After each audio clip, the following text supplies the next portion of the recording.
Imagine you are sitting in your rack in the middle of Baghdad, 14 months into a 12-month deployment, when you receive the word that you are finally on your way home. You hear your replacements are to arrive in 2 days, and thanks to them, you will be home in less than 2 weeks.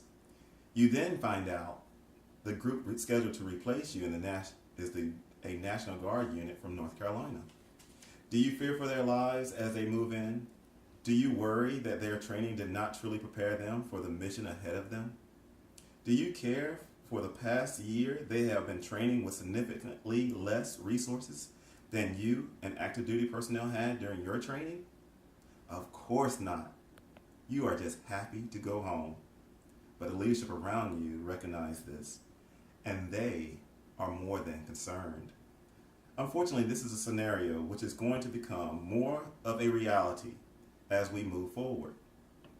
Due to budget restraints, the Army Reserve National Guard component is going to be expected to perform the same operational tasks with less funding.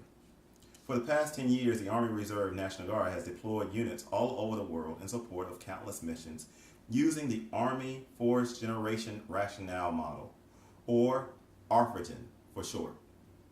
Not only has the Reserve National Guard demonstrated its capabilities to be successful in wars abroad, but also during domestic issues such as Katrina, Superstorm Sandy, and maintaining peace during political demonstrations here at home. The Department of Defense has made it a strategic objective to maintain the operational readiness of the Army Reserve National Guard. Unfortunately, because of financial cutbacks to the Defense Department, the Army Reserve National Guard is experiencing a change in its training model, which will have devastating consequences. I am Captain Ellis J. Parks. I'm happy to have this opportunity to talk to you about something that is very near to my heart: the maintaining of the Army Reserve National Guard as an operational force. As a 15-year, two-time deployment veteran, I have seen the necessity of having the Guard in a capacity ready to assist at home and abroad, and it begins with training. The training for a deployment can be extremely strenuous. The days are often seem forever. The tasks appear impossible. But for the past 10 years, unit after unit has made this impossible scenario possible. And they have done so at a very successful rate. Today, I would like to employ you, as state senators and our representatives, to vote against the bill attempting to transition the Army Reserve National Guard over from an operational force to a strategic reserve force. My intent is to present you with information so that you will make an informed decision about supporting the stance that the Army Reserve National Guard is a viable asset for the overall military force. As you move forward in your decision making, you must see that the National Guard is a diverse operational force dedicated to the upkeep of peace and justice throughout the U.S. and lands abroad. Today, I want you to realize your responsibility in adapting a new approach for a more feasible and impressive training model, and how flattening the ARFGen cycle will not help the Army Reserve National Guard in being a stronger operational force, but instead move it back to being an unprepared strategic reserve force, not ready or able to address the threats seen around the world. The military is made up of hundreds of different areas, which makes it the most efficient and proficient business ever. Unfortunately, even with some of the most impressive financial minds, the military has found itself in the red, and proposals to turn this deficit around are on the table. The Army proposed cuts begin with the revamping of the training model for the National Guard, converting it over to a strategic reserve force. In my short time with you today, we will begin by looking at the financial differences seen in maintaining an active duty brigade compared to a reserve brigade, and how it is more financially feasible to look elsewhere for cuts. Recently, the talk has been on how to budget so that we can begin to recoup much of the loss we have experienced in the Department of Defense's budget for the past 10 years. One of the proposals is to cut the force.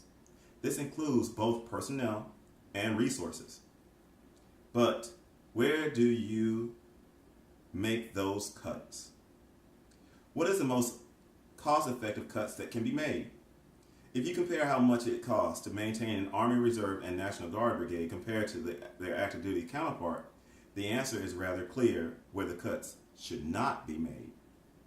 Rick Morrison, writer of the Reserve Components Cost, a relook, explained that 11% of the Army's budget, the Army National Guard, that for 11% of the Army's budget, the Army National Guard provides 32% of the Army's total personnel.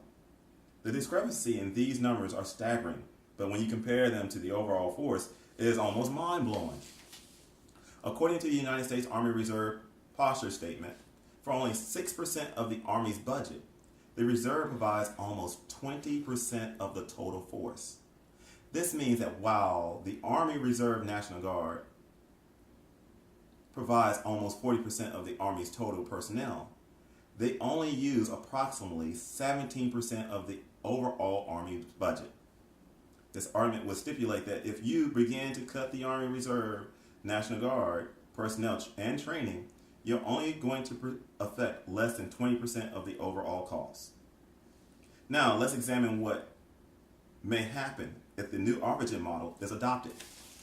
Soldiers love to train, or at least in my 15 years as a service member, this is what I have experienced. At first, I must admit, I did not believe it. As a young E4, I did not love to train. I thought the opposite. Then, as time moved on, I realized when I was training, I was becoming better prepared for the task before me. Training stressed me in ways I could not have imagined and made me perform at levels in which I did not know I could. Regardless how stressful the different trainings were, I endured.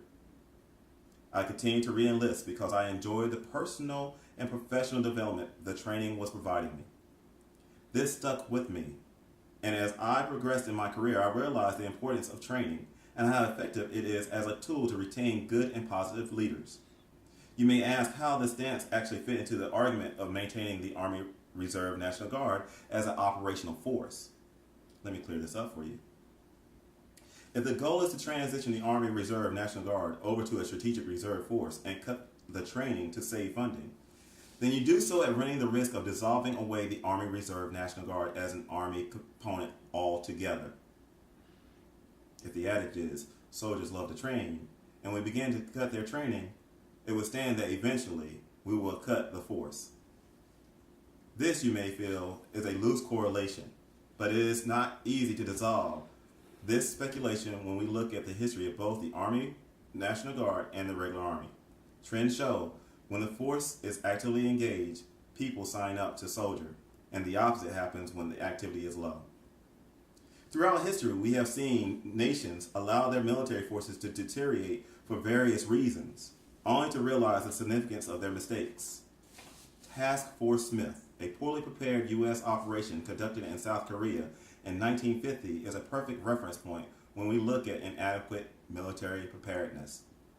The force was under strength when it entered Korea and was met with dire consequences. Since then, you would have thought that we had learned our lesson. In Operation Desert Shield and Desert Storm, 5 Army Reserve National Guard brigades were mobilized, 3 maneuver brigades, and 2 field artillery brigades. Due to poor training and underfunding, only the field artillery brigade made it to the field of battle. Since these operations, the Army and Army Reserve National Guard has made a gallant effort to improve the training model for all the Army National Guard brigades throughout the U.S., and because of this, we have experienced greater success during wartime. Changing the ARPAGEN model will certainly change the look of the Army Reserve National Guard, but to what end?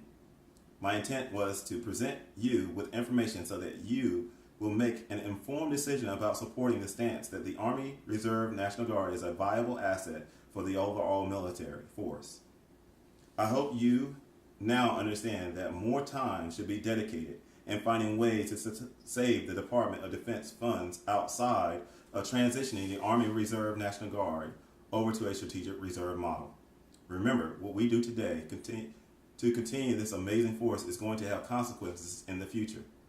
As senators and state representatives, with the power of your vote and your voice, you can ensure that our National Guard remains a quality operational force. Thank you for your time today. I hope you and you are leaving here with the understanding of how important it is to maintain the Army, Reserve, National Guard status as a fighting force for the greater good of our society. Thank you.